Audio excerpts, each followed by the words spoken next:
defeitos do passado, seu poder vai transformar os espinhos do pecado. Seu amor vai arrancar o vazio que te atormenta. Só Jesus vai preencher. Se tua vida Ele aceita, pra que mais se esconder?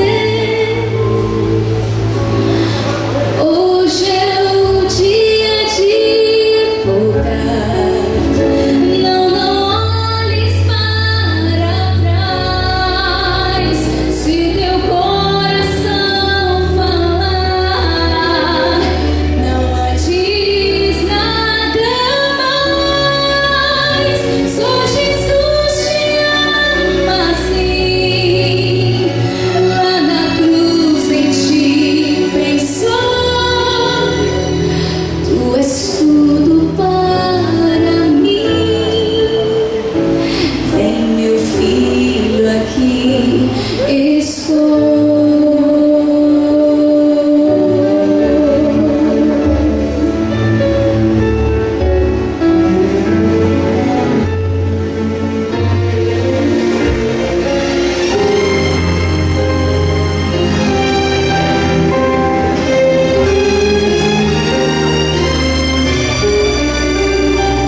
É Jesus que fala assim. Lá na cruz eu te esperei. Volta agora para mim. Todo tempo eu te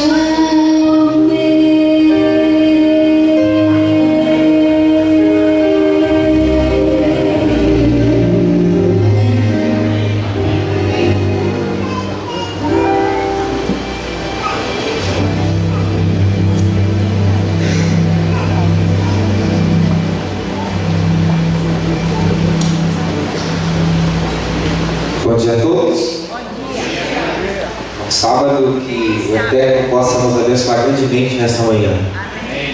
Possamos ouvir, possamos meditar na sua palavra e que possamos sair daqui com a motivação de fazer o que Ele pede que façamos. Eu quero convidar você nessa manhã a abrir a sua Bíblia no livro de Juízes. O livro de Juízes, no capítulo 2. Para que todos encontrem. Amém? Feche seus olhos neste momento.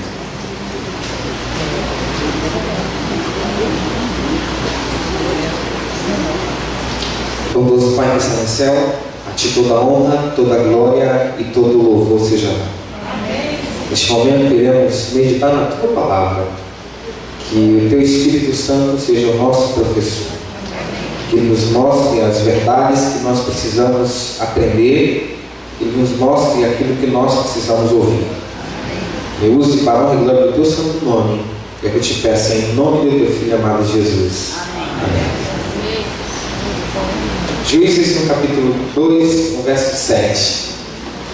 Diz assim: serviu o povo ao Senhor todos os dias de Josué e todos os dias dos anciãos, que ainda sobreviveram por muito tempo, depois de Josué, e que viram todas as grandes obras feitas pelo Senhor a Israel. No verso 10, foi também congregada a seus pais toda aquela geração, e outra geração após ele se levantou, que não conhecia o Senhor, nem tampouco as obras que fizera a Israel. Queridos, eu confesso para vocês, eu comecei a pregar desde meus 12 anos de idade. Mas nos últimos 2 anos eu tenho sentido muita dificuldade em pregar, porque nós vivemos numa era pós-moderna e às vezes parece que a gente prega E é como se as pessoas não entendessem, ou como se as pessoas não quisessem praticar aquilo que a gente está falando, aquilo que a gente está pregando. Mas quando nós vamos buscar um pouco mais, e nós começamos a perceber qual é a mentalidade das pessoas hoje, o que é que as pessoas pensam, né? O que é que vai no coração das pessoas? E eu comecei a entender que muitas das vezes, quando alguém prega aqui na frente, o sermão foi muito lindo, o sermão foi maravilhoso, e quando no final o pregador faz o apelo, e muitas das vezes ele se frustra, porque uma ou duas pessoas vêm aqui à frente. E às vezes o coração do pregador fica angustiado. Será que as pessoas não entenderam o que eu falei? E eu comecei a descobrir que as pessoas entendem o que a gente fala. Comecei a descobrir que as pessoas, elas estão ouvindo o que a gente fala. Só que eu percebi também que não adianta falar de pecado para aquele que acha que não está pecando. Se você acha que não está pecando, não adianta falar de pecado para você. Se você acha que você está fazendo certo, então não adianta eu dizer que você está fazendo errado. Porque essa é a mentalidade pós-moderna. Nós pensamos como o mundo pensa. O pregador pode até ser bom, a mensagem pode até ser boa, a aplicação foi até interessante, mas é o que o pregador diz. É a visão dele. Isso não tem nada a ver com a minha vida, isso não influencia no meu modo de viver, isso não influencia no meu estilo de vida. Mas isso não é novo. No passado também já existia isso. E aqui em Juízes, no capítulo 2, no verso 7, diz que todo o povo serviu ao Senhor ali nos dias de Josué. Mas teve uma geração, aqui no verso 7, que aquela geração viu todas as grandes obras feitas pelo Senhor a Israel. Ou seja, aquela geração que serviu ao Senhor era uma geração que conhecia os grandes feitos.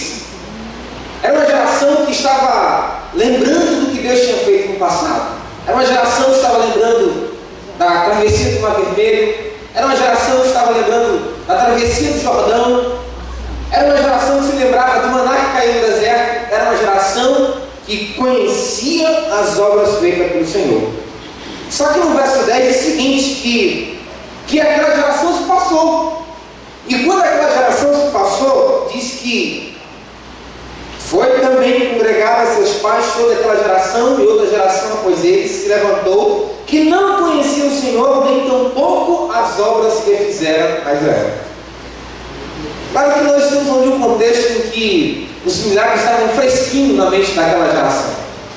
E eu fico imaginando que se no passado Deus tinha uma geração, no passado Deus tinha uma geração que conhecia o Senhor, a gente poderia separar da seguinte forma, que Abraão, Isaac e Jacó conheceu o Senhor. A geração pós-Abraão, pós-Isaac, pós-Jacó conheceu as obras do Senhor. E a geração pós-Josué não conheceu nem o Senhor e nem as obras do Senhor. Eu fico imaginando que geração nós estamos vivendo. Que geração tem sido essa nossa? Que geração tem sido o povo de Deus nos dias que nós estamos vivendo? E eu cheguei à seguinte conclusão, que na geração que nós estamos vivendo, até ser Deus tem se tornado difícil. Eu imagino que Deus, quando olha para nós, quando olha para o seu povo, no verso, em Juízes capítulo 21, no verso 25, o livro de Juízes termina dizendo o seguinte: naqueles dias não havia rei em Israel, cada um fazia o que achava mais reto. Acho que esse verso é o que chega mais perto do que nós estamos vivendo nos nossos dias. Cada um faz o que acha que é reto. Olha ali, e nesse tempo não é pelo fato de não ter rei que não existia orientação. Existia orientação. A Torá já existia naquela época. Estava claro os mandamentos do Senhor, mas a geração daquele tempo fazia o que cada um achava. Cada um achava que era daquela forma e assim fazia. E, na verdade, a geração já estava se tornando uma geração de cristãos pós-modernos. E a geração que nós vivemos hoje não é uma geração muito diferente. E nós iremos analisar nessa manhã uma história do povo de Deus, também do povo de Deus. Está no primeiro livro de Samuel, no capítulo 4. No primeiro livro de Samuel, no capítulo 4, vem contando uma história que já é conhecida por nós, mas sempre a palavra de Deus vai mostrar algo diferente para nós. 1 Samuel capítulo 4, verso 1 diz assim: olha, veio a palavra de Samuel a todo Israel. Israel saiu a peleja contra os filisteus e se acampou junto a Ebenezer, e os filisteus se acamparam junto a África. Dispuseram-se os filisteus em ordem de batalha para sair de encontro a Israel, e travada a peleja, Israel foi derrotado pelos filisteus, e estes mataram no campo aberto cerca de 4.000 homens. Essa geração que nós iremos estudar nesse momento é a geração que lá diz que cada um fazia o que era reto. Sabe, o povo de Israel era um povo que estava acostumado com as vitórias. O povo de Israel não estava acostumado com as derrotas, porque sempre Deus estava colocando a sua mão ali e aquele povo estava vencendo. Imagine comigo a trajetória. O faraó dizendo que não era para o povo sair, e Deus livra o povo das mãos do faraó, e no deserto, ali Deus livrando também o povo das serpentes, Deus livrando o povo dos perigos que tinha no deserto. E na caminhada a Canaã, a terra prometida, existiam vários povos, e a Canaã já era habitada, era uma terra prometida, mas já era habitada. O povo de Israel tinha que expulsar aquele povo de lá, porque aquela terra pertencia a eles, por promessa. Mas eles tinham que lutar contra esses povos. E sabe, queridos, a vitória era garantida para o povo de Israel. Por onde eles passavam, a mão do Senhor estava sobre eles, e eles venciam as guerras, eles venciam as batalhas, porque era a promessa de Deus: olha, vocês vão conquistar a terra, vocês vão invadir a terra, vocês vão tomar a terra é de vocês, mas precisa ser conquistada. Mas o povo se acostumou com as vitórias, e quando você se acostuma a ganhar, quando você perde, você fica triste, você fica chateado, você fica angustiado. E sabe, talvez muitos anos passaram e todas as batalhas o povo de Israel vencia. Mas aqui no capítulo 4 nós encontramos a primeira batalha perdida depois que o povo conquista a terra prometida. Diz que, no verso aqui, os filisteus puseram em ordem de batalha para sair do povo de Israel. Os filisteus já habitavam aquele lugar, já tinham sido expulsos, mas agora queriam a terra de volta. Verso 3: voltando o povo ao arraial, disseram os anciãos de Israel: por que nos feriu o Senhor hoje diante dos filisteus? Tragamos de Senhor a arca da aliança do Senhor, para que venha no meio de nós e nos livre das mãos dos nossos inimigos. Aí o povo foi para a batalha na certeza, ciente de que venceria a batalha. Mas quando chegou na batalha, a Bíblia disse que eles perderam aquela batalha, e naquela batalha 4.000 homens morreram. O exército de Deus perdeu 4.000 homens. E o povo volta ali ao arraial, e eles começam a questionar: por que nós fomos vencidos? Por que nós perdemos a batalha? Por que será que Deus permitiu que isso acontecesse conosco? E com certeza alguém ali no meio da multidão deve ter dado a ideia: olha, nós perdemos a batalha porque a arca não estava conosco. A arca era um simbolismo da presença de Deus.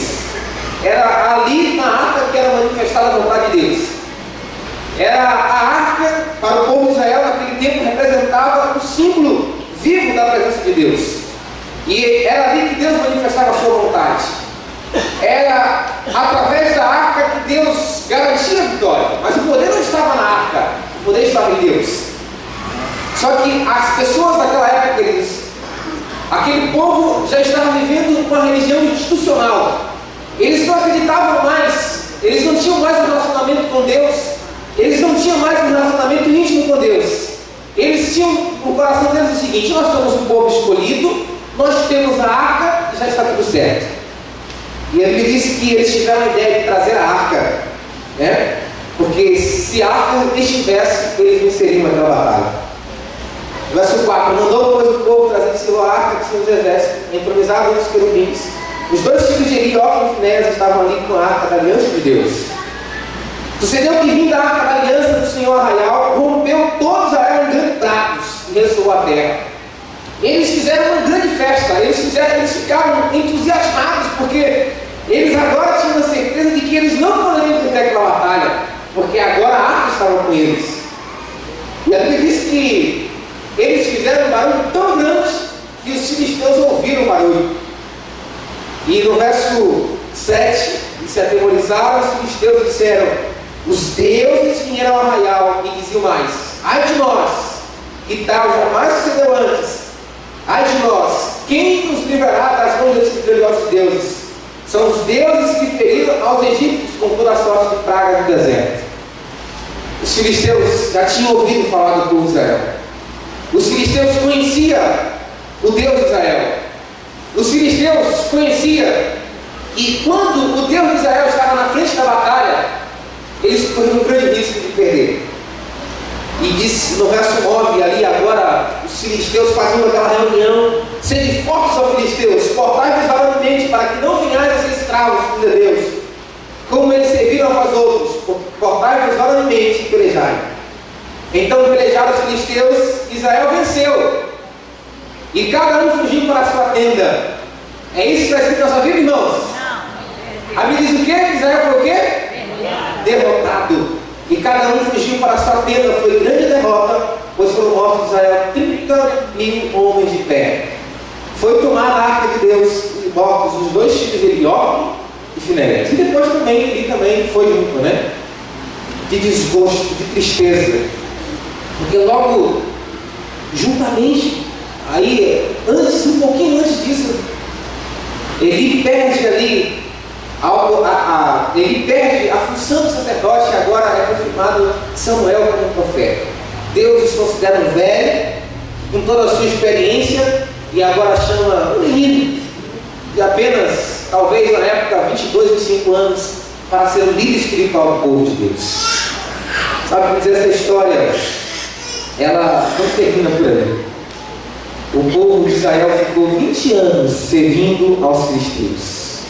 O povo de Israel plantava, o povo de Israel regava, o povo de Israel cuidava da terra, mas quando era o tempo da colheita, quem colhia era quem?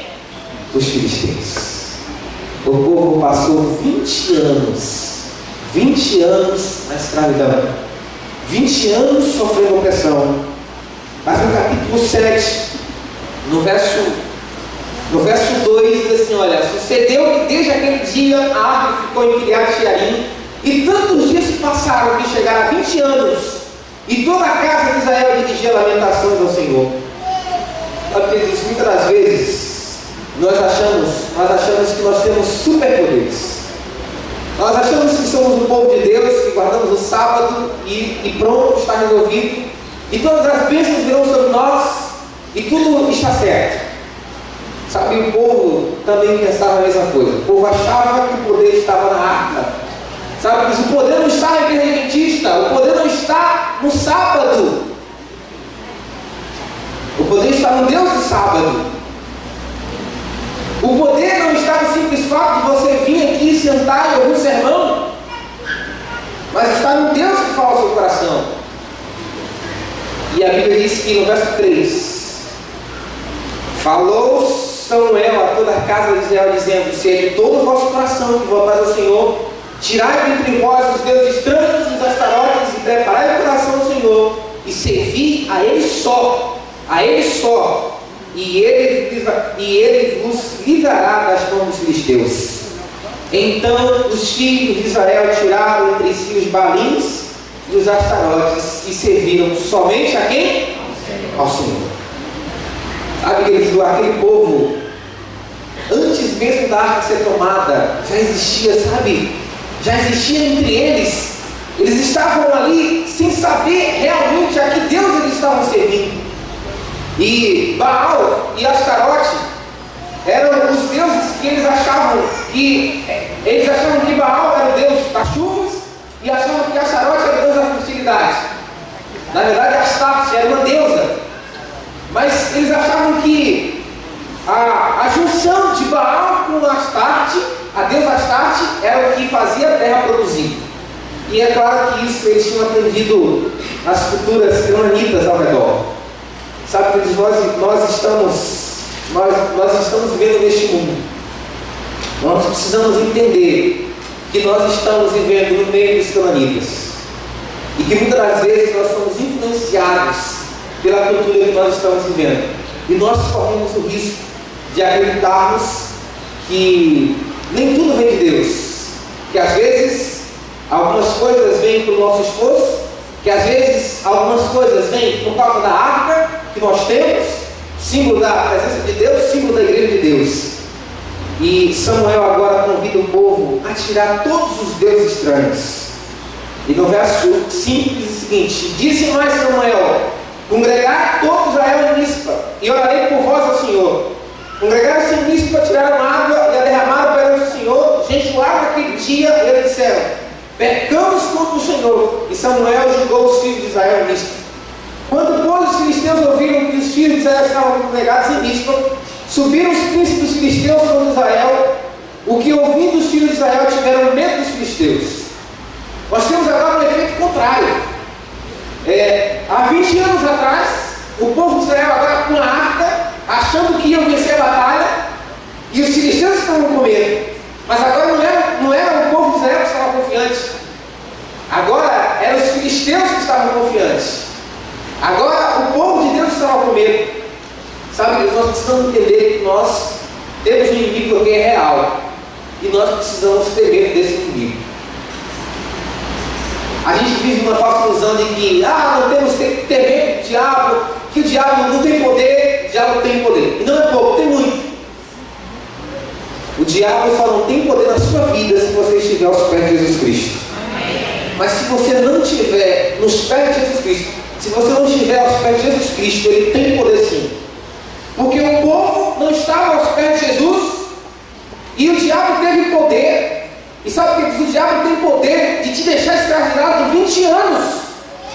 O povo confiou na sua força, confiou na sua religiosidade e foi vencido. O inimigo, 20 anos, durante 20 anos maltratou aquele povo. É um momento só que você dá uma oportunidade para o inimigo. E talvez você fique 20 anos debaixo da opressão dele. E quando o povo começou a clamar, no verso 8, então disseram os filhos de Israel a Samuel: não cesse de clamar ao Senhor nosso Deus por nós, para que nos livre na mão dos filisteus. Tomou, pois, Samuel um cordeiro que ainda não amava e sacrificou em holocausto ao Senhor. Clamou Samuel ao Senhor por Israel, e o Senhor lhe respondeu. Enquanto Samuel ofereceu o holocausto, os filisteus chegaram a pelejar contra Israel. Mas trovejou o Senhor aquele dia com grande estampido sobre os filisteus, e os aterrou de tal modo que foram derrotados diante dos filhos de Israel. No verso 13: assim os filisteus foram abatidos, e nunca mais vieram ao território de Israel, porquanto foi a mão do Senhor contra eles todos os dias de Samuel. Amém? A Bíblia diz que agora, quando o povo se volta ao Senhor, quando o povo se arrepende, quando o povo tira do meio deles os astarotes e os balins, Deus começa a fazer uma obra na vida daquele povo. Deus começa agora a fazer uma mudança na vida daquele povo. E a partir desse momento a Bíblia diz que os filisteus foram derrotados. E nunca mais eles vieram ao território de Israel. Sabe, que se você se colocar nas mãos de Jesus, ele vai derrotar o seu inimigo. E nunca mais o inimigo vai vir contra você. Porque a boa mão do Senhor vai estar sobre a sua vida. Mas para que isso aconteça, é preciso que você tire os balins da sua vida. Para que isso aconteça, é preciso que você tire os astarotes da sua vida. Sabe, a gente olha para o passado e fala assim: mas nós não temos mais hoje balins, nós não temos mais deuses. Sabe uma coisa, se o ser humano se moderniza, os deuses também se modernizam. Sabe, idolatria é você dar valor. É você dar valor infinito àquilo que é finito. Tudo tudo aquilo que controla você, tudo aquilo que motiva você, tudo aquilo que faz você tomar atitudes, tudo isso são deuses na nossa vida. E eu quero aqui com vocês compartilhar alguns deuses que nós ultimamente temos servido. Sabe, Deus, nós vivemos uma falsa visão. O slogan é o seguinte: o poder está ao seu alcance.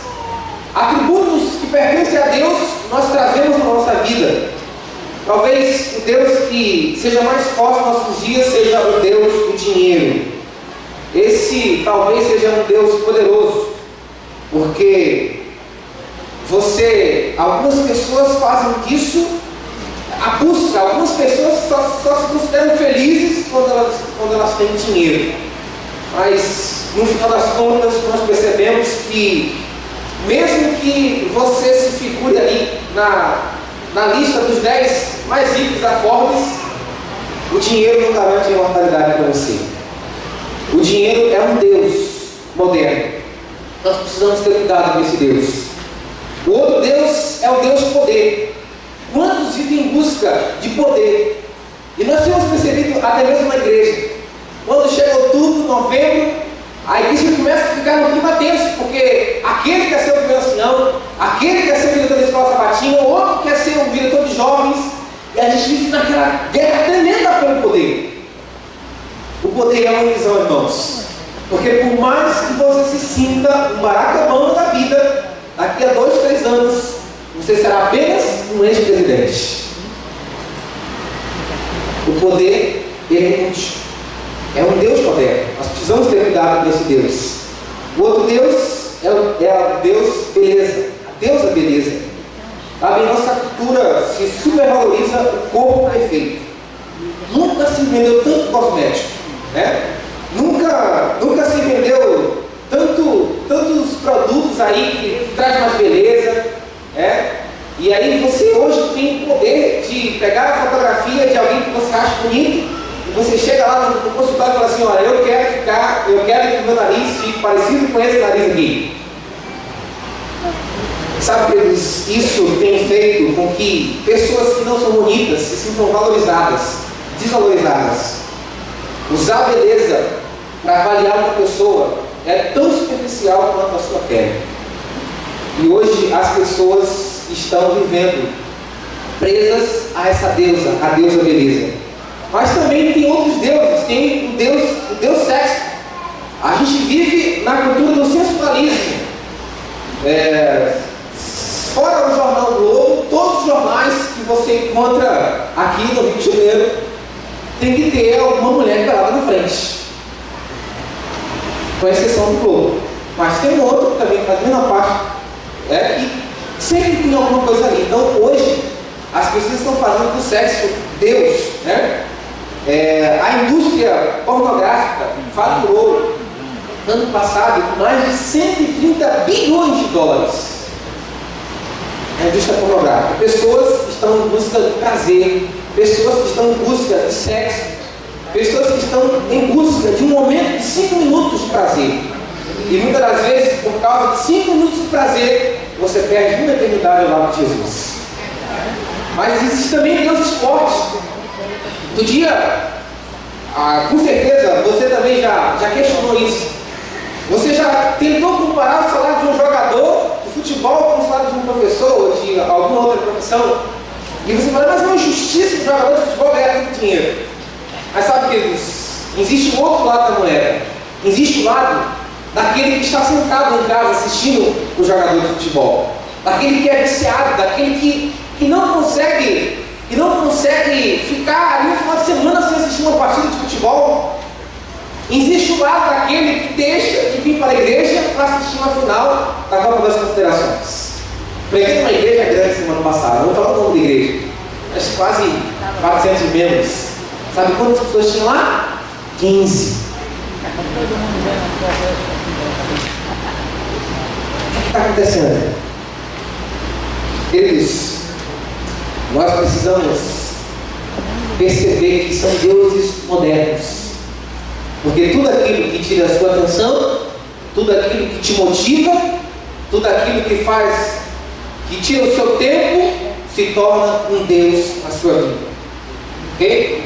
Porque muitas das vezes nós perdemos muito tempo diante da TV, não temos tempo para a família, não temos tempo para a igreja, mas quando o pregador já falou com 5 minutos para as 12, está tudo caminhado.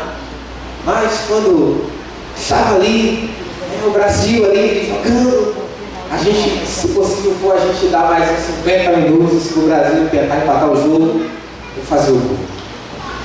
Tudo isso são deuses na nossa vida. Mas tem também o Deus do consumo.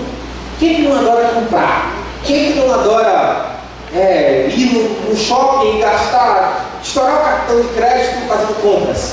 Mas no final você percebe um vazio dentro do seu coração. Você percebe que isso não satisfaz a sua vida. Existe também a Deus da tecnologia. Tem que ser a melhor TV, tem que ser o melhor iPad da geração, a mais nova geração. Aquilo que serve hoje já não serve mais amanhã. Você comprou um produto novo hoje, mas amanhã a tecnologia avançada já lançou um produto melhor. E você sente uma profunda necessidade de ter aquele aparelho. Sabe, isso tudo são deuses que nós precisamos tirar da nossa vida. E no mundo pós-moderno, nós não temos mais tempo para Deus. Quando eu orei aqui no início, no momento de pedir a bênção do culto, eu não menti quando disse que talvez aqui neste lugar tenham pessoas que não tinham lido a Bíblia essa semana. É verdade. Talvez durante essa semana tenha pessoas aqui que não, nem sequer a bênção oraram. Ou mesmo ali no momento talvez do almoço tenha se lembrado: Senhor, abençoe esse alimento, em nome de Jesus, amém.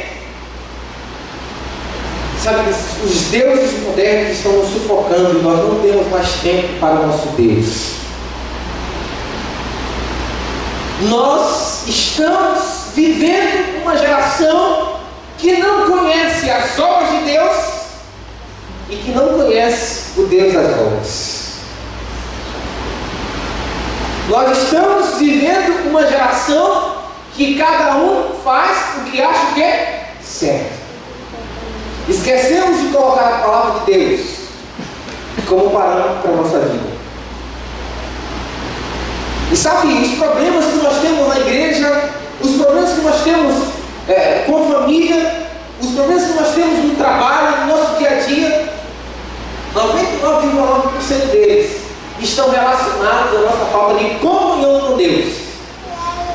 Porque nós fechamos negócios e não consultamos a Deus. A gente arruma namorado e não consulta a Deus.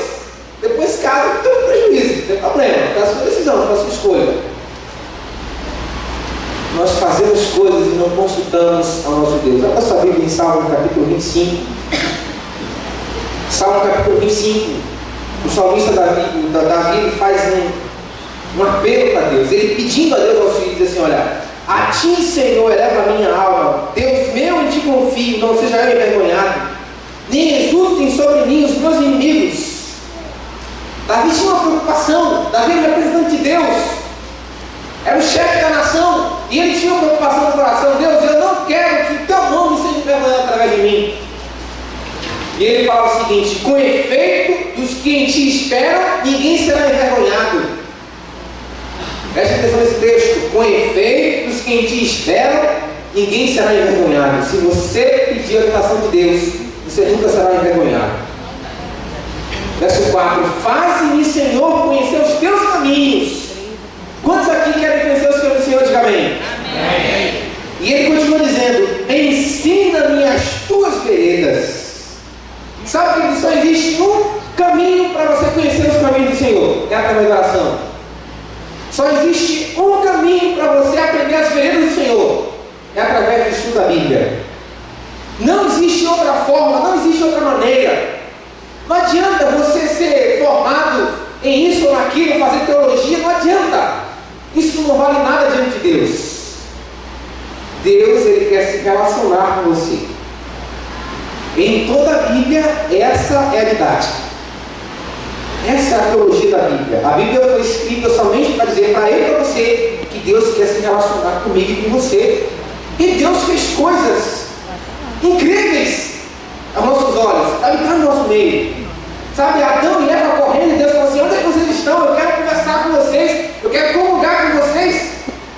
O povo no deserto, Deus falou assim: não, eu estou numa nuvem aqui, eu estou junto com vocês. E Deus achou o povo e falou assim: não, eu quero que vocês construam um templo, porque eu quero habitar no meio de vocês.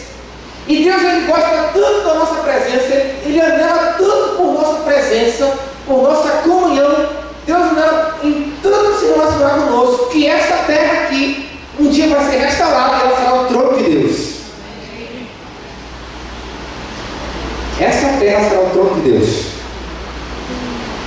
Percebe como Deus te ama? Percebe como Deus quer se relacionar com você? Isso a está dizendo: faze-me, Senhor, conhecer os teus caminhos, ensina-me as tuas veredas, guia-me na tua verdade e ensina-me, pois tu és o Deus da minha salvação, em quem eu espero todo todo dia. Davi não era cristão ocasional, Davi não era cristão de quarta-feira de noite no culto, Davi não era cristão de domingo à noite no culto, Davi não era cristão de sábado, Davi era cristão todo dia, Davi era adventista todo dia. Não existe relacionamento com Deus ocasional. Deus não aceita relacionamento ocasional. Deus, Ele quer a sua adoração todos os dias. Ele quer comungar com você. Ele quer se relacionar com você.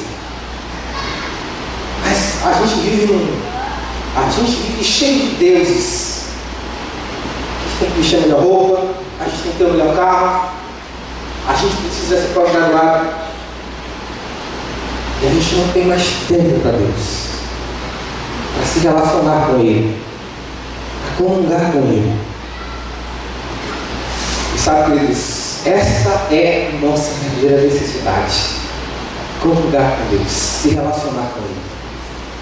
E sabe, você precisa fazer isso na primeira hora do dia. A primeira hora do dia é uma hora muito difícil.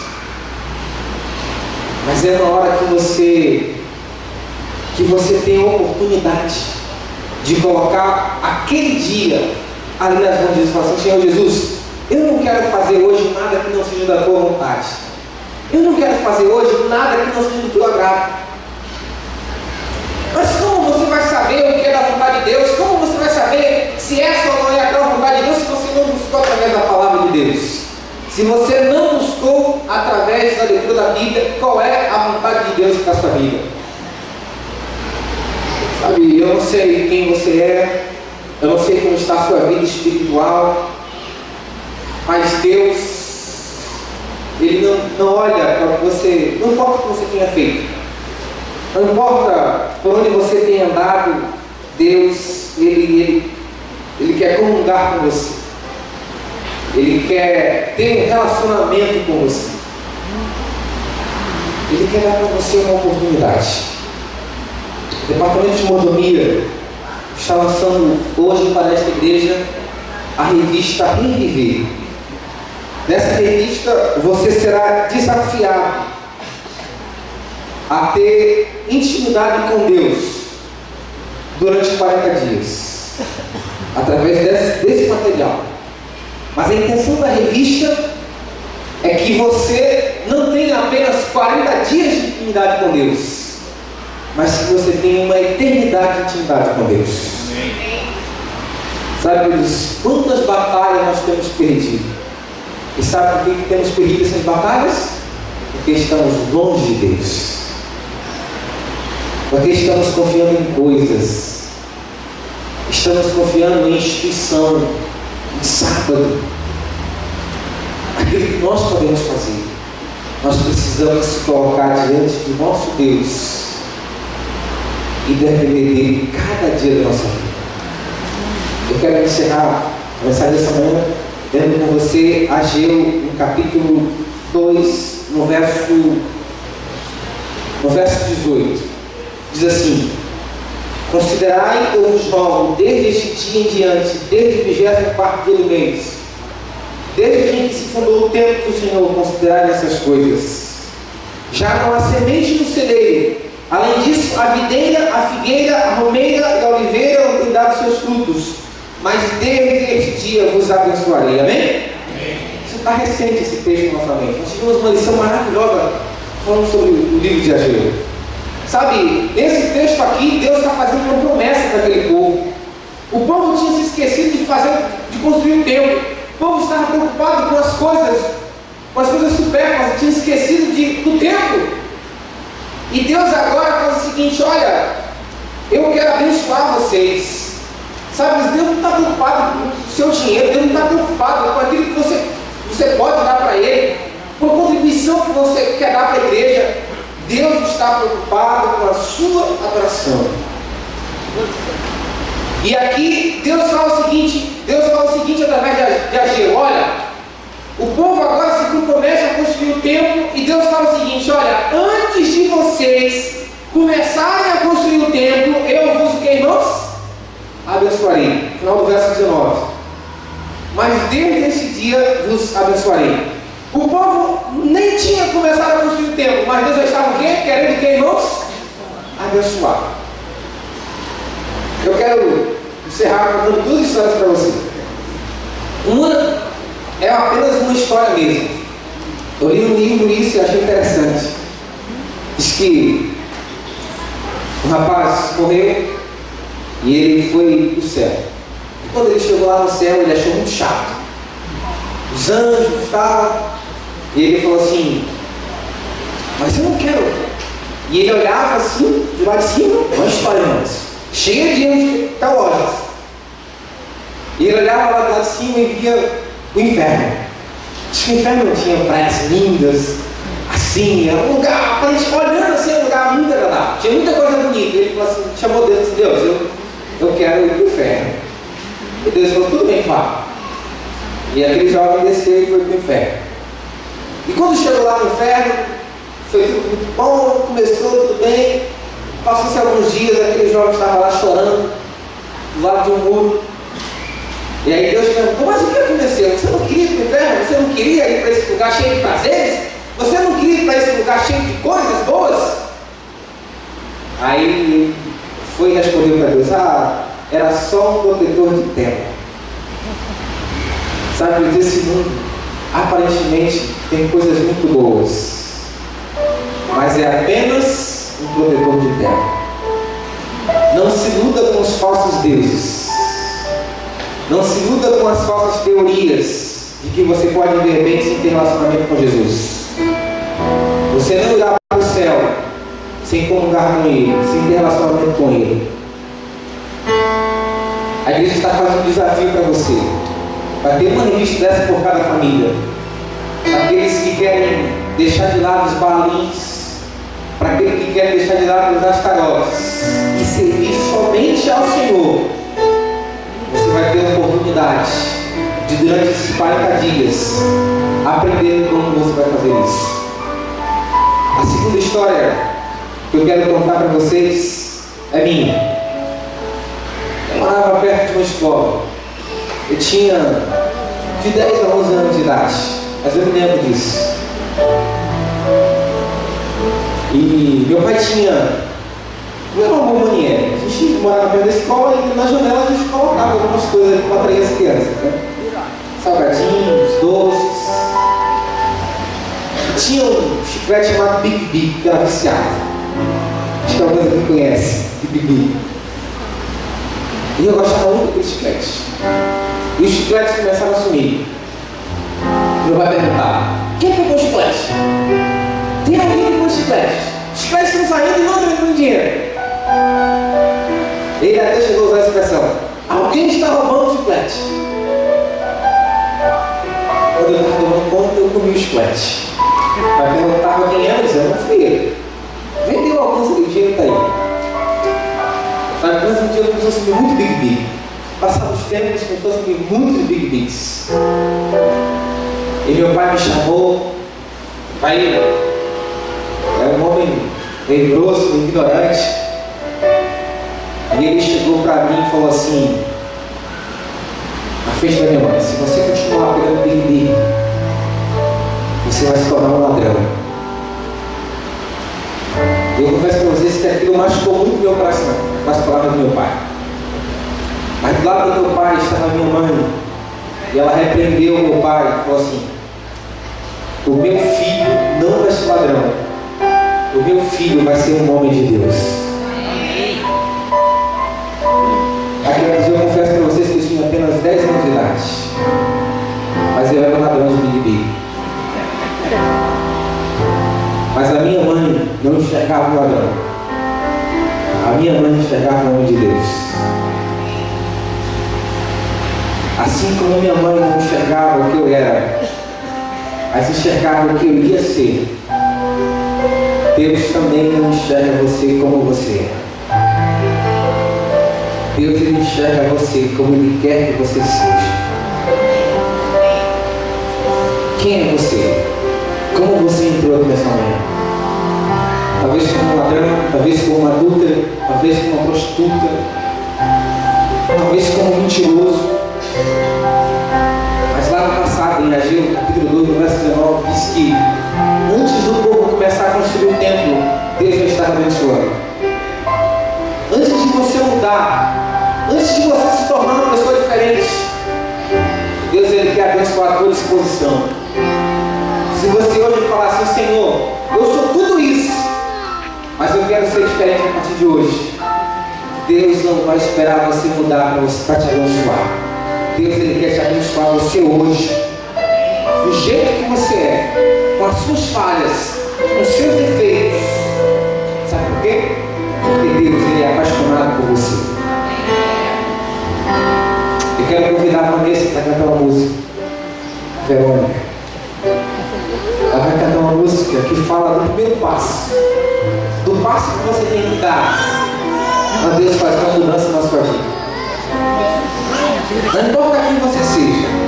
Se você é uma geração que não conhece o Senhor, se você é uma geração que tem vivido pelo que acha certo, mas nessa manhã, Deus quer fazer de você uma geração que conhece o Senhor. Uma geração que vive a palavra do Senhor.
Compromisso que você está fazendo de pegar essa revista e de aprender a comungar com Deus durante esses 40 dias. Não é comigo, não é com a igreja, é com Deus. Se você tem no seu coração um desejo sincero de conhecer mais esse Deus, de ser amigo de Deus, eu quero convidar um representante de cada família para vir aqui à frente pegar uma revista, porque eu quero fazer uma oração especial com você. Mas não venha simplesmente por pegar essa revista. Venha com a intenção no coração de se tornar amigo de Deus, de conhecer melhor esse Deus, de se apaixonar por esse Deus que também é apaixonado por você. Você será tentado a levar essa revista para casa e deixá-la jogada no canto. Mas o Espírito Santo, Ele vai lembrar você, Ele vai convidar você. Não importa se você acorda 5 da manhã, não importa se você acorda 10 da manhã, mas você precisa comungar com Deus. Às vezes a gente acorda tarde fala assim, Deus não vai mais me ouvir. Deus não é médico que tem horário marcado. Deus está disponível 24 horas por dia. Está disponível para quem acorda 5, para quem acorda 10, para quem acorda 12. Então, seja qual for a hora que você acordar, coloque essa revista debaixo do seu travesseiro.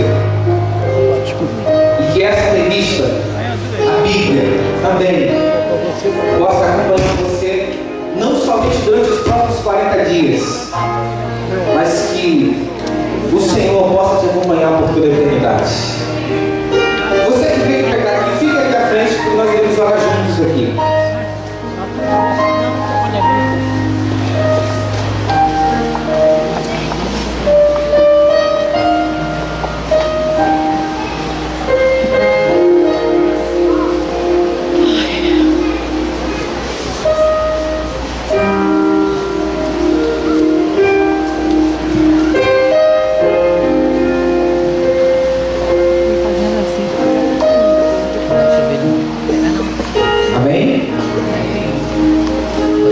Pai bondoso, Pai de amor e misericórdia.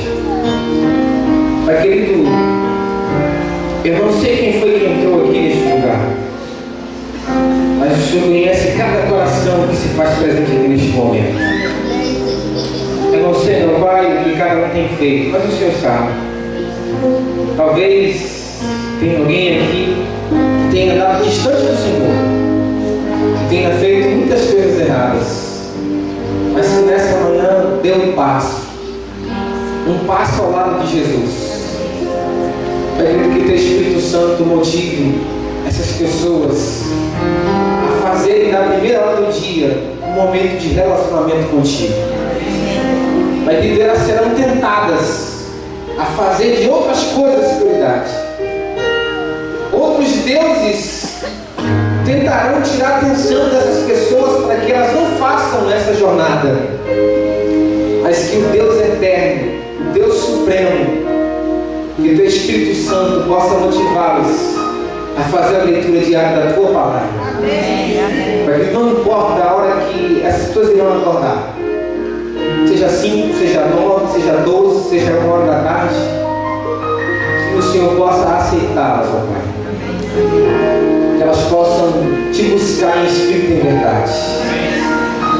Porque o Senhor não está interessado em horário que te buscamos. O Senhor está apenas interessado que te buscamos em espírito e em verdade. Que o teu Espírito Santo nos conceda forças para fazermos esta jornada.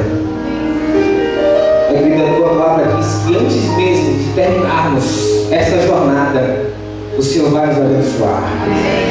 E essa palavra se cumpra na nossa vida. Perdoa os nossos pecados. Nos dê uma semana de vitórias espirituais. E nós temos a certeza, ó Pai, que se te colocarmos em primeiro lugar na nossa vida, nós teremos essas vitórias. E nunca mais o inimigo vai nos derrotar. Possamos colocar nossa confiança em Ti. É o que nós choramos em nome do Filho amado Jesus. Amém.